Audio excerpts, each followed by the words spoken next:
Everyday patriarchy, everyday patriarchal system. Yes. So you agree our points are not baseless, and you agree that women are treated wrong. Every day. She's coming for feminists and she's saying that they are too extreme. They get too angry so much. Like, what is it? What is it? Why are you so angry towards men? And she also went ahead to say it is not all men that are evil. There are also women that are evil. So why are we always fighting about men? Let me show you the video. Patriarchy, everyday patriarchal system, everyday misogynistic. If you've seen any of these feminists on TikTok, share their opinions or just, lament, one thing you will find is that they seem quite angry, they seem quite crazy. I feel like there are two extremes when you look at some of these videos from these feminists on TikTok. One is that you think that these opinions are baseless. Basically, you think that these women are just out of touch, they are just crazy. That's an extreme to me, because if you are in touch with society, how every day on the pulpit is one sermon or the other about submission and barely any accountability when it comes to what leadership entails. What does it entail? What does it mean to die for your bride? There's not been a lot of seminars about that conversation, and so you just leave men thinking that provision or financial benefit is the only thing a man can offer, especially in today's world where women are also offering financial benefits. I mean, most of you, your mothers were not sitting at home. Your mothers were working. My mother was hardworking. In a society where women are still having to shave their heads off, having to still drink concoctions just because their husband died and they're trying to prove innocence, this madness that you claim is not baseless. Another extreme is thinking that these women are fighting for feminism. That's a lie. That's a bloody lie.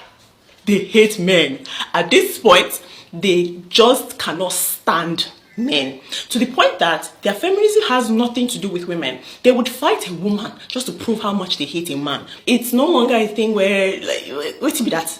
Wait to be feminism. Wait till they call equality. How? No, men should be trampled under their feet.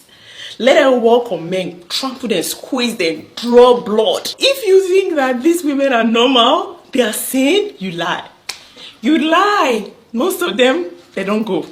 They don't go far. But the problem I have, and the concern that, or the reason why I'm making this video basically, is for the young girls. It's for the girls that see this type of content and they swallow it and they engage with it severely. And they think that truly there's something wrong with all men. I will always say this: nobody fear man past man. Nobody. The problem is not a man, the problem is evil men. I've watched many countless videos where I'll see a man harassing a woman and a man go still save that woman. As a woman, me and you fellow women, we are eye to eye. You know for a fact that they get some kind of women will be say, you know that this is the weapon fashion against me. You will experience a man and you'll be like, oh, this was very easy, this was very seamless. But women, now they go show you paper pass. So what do we say then? Who is stopping your growth as a woman?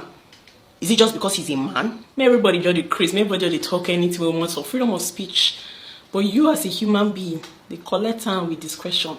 I want to ask a question. If feminists are not angry, what should they do? They should be calm. They should be calm after they've seen everything that is going on, how society deal with women and deal with men when they do certain things to women. If feminists are not angry, what are you supposed to be? They should be calm and handle things gently, because I don't get it. I have reaction on this video. I'd like to know your thoughts about this video down in the comment section, and I'll see you at the end of the videos. Alright, started her video very nicely. She talked about issues that women face in Nigerian society and how because of those issues, feminism is alive and well, because those are real issues that women face in Nigerian society. She then goes further and talk about and say that some of these women have become extremists and no longer fighting for equality. They hate men. So the problem is that it becomes prescriptive. The way my life experiences have shaped me and shaped the way I view the world is different from the way another woman's life experiences have shaped her and shaped the way she views the world. So I cannot tell another woman how to feel and how to express herself. If I come on this internet and I talk about things very calmly and very sweetly, if another woman chooses to come on this internet and talk about things very passionately, she is well within her rights too. And oftentimes we forget that no movement has ever achieved anything by being peaceful and kind. No, even the Bible says something about taking it by force or something like that. So it's very interesting when we tend to prescribe behaviors for women. everyday patriarchy, everyday patriarchal system. Yes. So you agree our points are not baseless, and you agree that women are treated wrong. You say we cannot stand men. We are hating men and believing we are better than them, and we want to step on their heads. Acting like ex-wives don't do this every day already. Don't you understand the idea of nuance? What are the statistics of male on female violence? Anger is the right approach. Women have been soft and we have been kind, and men have been taking advantage. Anger is freedom. The anger of a woman against patriarchy is what is needed. Feminism began because of anger. Change cannot happen if you are not angry at the system that oppresses women. Softness does not end the patriarchal system, it feeds it. Patriarchy requires women to be soft and kind for the oppression to go on. So yes, I am angry, I am bitter, and I am tired of patriarchy. It's sad that you're not. You need to be angrier. Women need to be angrier. Maraji, you should have just faced your front, kept your mouth shut, and focused on your family content, your comedy content, and your great editing skills. Because when it comes to feminism, you're not qualified to speak. It really bothers me when women profit off of the hard work of radical, angry, loud, aggressive feminists, and then come here to tell us how this group of women are the women that are causing our downfall. The reason why you're making all of this money, you have the right to film yourself, post, and support your family, or maybe be even the breadwinner in your family. It's because some women one day got up and said, we have the right to participate in daily life just as men have that same right. And if men wanted to, tomorrow, that right will be taken away from you, and you have to ask your husband if you can even step outside of your house. It's just a few decades ago that women were allowed to vote in Europe, in Germany. And it did not take a woman going on her knees and begging and saying, please, let us vote, please. No. Women had to be aggressive. Women had to be angry. Women sometimes had to be hate-filled, because it takes a certain level of being radical to evoke any form of change, because the person that is oppressing you gains something from your oppression, therefore will not just allow you to go free. Do you think that slaves were just allowed to go free because, oh yeah, they say they should go free? And even after slavery was abolished, there was still segregation, and it still took a certain level of being radical and being united and going against the structure of white supremacy for all races to be equal. And you need to understand, with women that say they hate men, is the collective of men. It is okay to hate the collective of men. Your father may be a good man, your father may be a nice man, even your husband may be a considerate man, helping you with your house chores, someone that respects women. But the fact that men as a collective by society are allowed to face no social consequences for their immoral acts, thinking that they own women. Burna Boy that allegedly went into the club, wanted to talk to a woman, found out she was married, and thought it was a good idea to get her husband shot because he thinks that woman is her property. Odomodo Black and other people that are talking about how it's okay to slap a woman, to correct a woman with a slap. All these stories we're hearing of men taking advantage of young girls, of babies, beating their wives, women dying in their households because the beans they cook was not soft enough. Women still going on their knees to beg their husbands after they have beaten them. Like, for you to see all of that and think that it doesn't warrant anger from women as a collective against men as a collective is insane. Because your father, if he's a good man, makes the choice to be a good man. And that is the problem with men as a collective. Even though your father as an individual, your husband as an individual, they may be good men. Tomorrow, if they want to decide to be mad, they can do what all those other mad men are doing to their wives to you and get away with it. They can still become presidents, ministers, even if they are caught in 4K on video. They can become anything, especially in the African continent. They can become anything. All of us know one man that abandons one of his children, is denying the paternity of his children. We know a man that has children, is married to a woman, but has like 500 side chicks, keeps on procreating, aka Two-Face Idibia. We know a man like Senator Ned that went and got married to a girl that was significantly younger, possibly, allegedly, even underage, still faced no consequences, still became a senator, still went on with his political career. We know men that take advantage of women, that beat their wives, but everyone turns a blind eye because, what should we say? It's not our business. If the wife is still there, what should we say? And for you to say that and not acknowledge that there is a problem with men as a collective and men having the possibility to do those things and get away with it. That means any man that decides to not do that, to be a decent person, does that by his choice, not because he fears that there are consequences. You are basically at the mercy of every man you're with. You are at the mercy of your husband, because tomorrow in that Ghana that you live in, if your man decides to beat you every day, he can do it. If your man decides to treat you anyhow, he can do it. And due to society's norms and whatever, you are most likely going to stay with him. You are even lucky to have money. If you're some of these women that they depend on their husbands financially, or they don't even have money to take care of their kids. Because another thing is, in a lot of African countries, custody will go to the father, not to you. What will you do? Will you leave that man? No. So you're forced to stay in an abusive situation. Do you understand the cycle I'm trying to explain? So I understand that because that is not your situation, you feel like misandrists are insane, they're crazy, they are doing the most. But the difference between misandrists and you is that it doesn't take this situation being their personal situation for them to feel that same anger and willingness to evoke change. Because during this time that you have used to criticize a minority within the group of feminism, which is women that hate men, they are a minority of feminists. You could have spoken up for so many there are so many things that have been going on the internet concerning girls being taken advantage of, women's rights in South Africa, and women suffering from gender-based violence.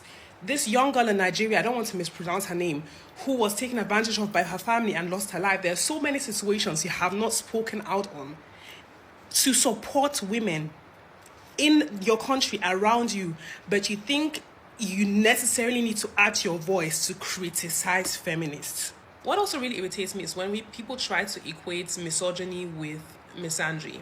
I don't know if you've noticed, but women hating men usually results in these women being called crazy, radical, misandrist, whatever. But men hating women usually results in these women being killed by said men. I live in a very progressive country. I live in Germany. Like, we're 1,000,001 years ahead of every African country when it comes to equality. But still, every third day that we live in this Germany, a woman is killed by a man in her family, be it her father, her ex, her current boyfriend, some man that thinks he owns her. So just imagine we had those same figures for African countries. Have you also noticed that men always talk about, some men talk about that they have a crazy ex, How many women talk about crazy exes? Because when our exes are crazy, when the men we deal with are crazy, they end up taking our lives. So equating misandry and misogyny will never make sense to me. Do I hate men? Absolutely not. But it would be very audacious of me, knowing what is going on the African continent pertaining to the rights of women, to criticize women that are radical, angry feminists, or women that hate men or call them crazy. Especially not if I don't spend that same, if not double that amount of time to talk about the human rights violations that are caused by men on that same African continent. Or this idea of, oh, it's not all men that are evil, or blah, blah, blah. I don't know why people act so intellectually dishonest and do not understand the point of generalizations. It's like me saying all Germans are punctual. My neighbor could be a German who happens to not be punctual, but that does not take away from the fact that most Germans take punctuality very seriously. They prioritize it highly, even though there are exceptions that may be very chaotic and have no concept of what punctuality is. So if now African aggressive feminists or women that hate men say that all men are evil, they certainly do not mean every single man on this earth. But they say most of them get away with behaving immorally towards women, violating their rights. Some may not do it, but even those that don't do it, they could decide to do it tomorrow and get away with it. They are merely deciding not to do it now, but they could change their minds at any time and face no consequences for it, meaning that the collective is evil. And any man who does not actively fight for the rights of women around him is part of that evil collective, which is most African men, because generally in African cultures, we have this idea of minding our business and not making anyone's acts of immorality our problem. So as long as a husband may have a friend that's dating an underage girl and he hasn't distanced himself from that friend, he has a friend that has left his heavily pregnant wife, he hasn't distanced himself from that friend. He has a friend that beats his wife, he hasn't distanced himself from that friend. As long as all of these things are happening, these men are part of the evil collective. Because these very same men that will look away when their friends are behaving immorally, they will tell their wives to stay away from that friend that is dressing like a harlot, that looks like a prostitute. Stay away from that friend that's a bad influence. And they don't even need to go that far because women already judge each other from a moral standpoint. And a married woman will be like, oh no, I don't want to go close to this woman that's doing this and that. But why is it that when it comes to their wives, they are very concerned about what company they keep, but they are not concerned about the company they keep because they don't care. Therefore, they are part of the evil collective. So do I think young girls should hate men or should spend their time hating men? No, because I generally think that you should decenter men, and decentering men means that you don't love them, but you also don't hate them. You are indifferent towards them and you're focusing on yourself. But am I surprised or judging women who, based on the evil that is being done towards women around them, say they hate men as a collective? I'm not judging them. Why would I? Would I have judged a black person for hating white people as a collective 80 years ago? No. The way people come for feminists, especially TikTok feminists, Nigeria, the way they come for them is so annoying. And to think that in our society is even worse. It's even worse. They don't even hold any man accountable for anything. Anything. Child marriage. A grown man can go and marry an 80 years old girl because yes, and nobody's going to owe you for anything. The fact that a man will beat his wife and they will still tell you to go and beg your husband. He's the man of the house. Go and beg him. Even your family members will push you back to that house that you're not going anywhere. And nobody will hold that man accountable. The fact that women are being abused every single day. You don't even have a say in some things. And you are angry towards feminists because they are angry towards men. And you're even saying that you're angry towards misandries. Like, I don't understand. Why should we not hate men? So we should love men. And the fact that you're saying it's not all men. Or some men are good, some men are not evil, or some women are evil. Check it. How many men are evil? How many women are evil? Even in as much as women are angry towards men, in as much as women are angry towards the society and patriarchy, have you seen women start unaliving men? Have you seen that? Oh, because women are so angry towards their husband, they start unaliving them. They start unaliving men. Or if a man does something, they start no.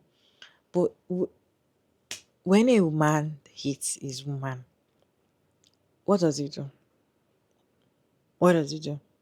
Unalive his fast. He unalive his wife, his girlfriend for no reason. For no reason. It might just be jealousy. It might just be, oh, you're too fine, or you're disrespectful. Unalive her. And what happens when he does that? What happens? Why won't women be angry? Why won't feminists be angry? Because I don't understand why. So if feminists are not angry, what are you supposed to do? They should be calm and be handling things gently. If you want things to work, because things that are already working out, it was not because things they were calm about the old thing. You have to be angry towards anything. I don't understand why you're coming for women because they are angry towards the things that you can clearly see that is going on. You can clearly see what is going on, how things are not even going your own way as a married woman with 3 kids. And you're coming online to say that feminists are angry, they are too extremists, they are too this, that. You guys, what is your take on this video? Kindly share your thoughts about this video down in the comment section, respectfully. As always, Sugar Mary David, and thank you so much for tuning in today's video. I hope you enjoyed this one. Please like and share and subscribe, and I'll see you in my next one, guys.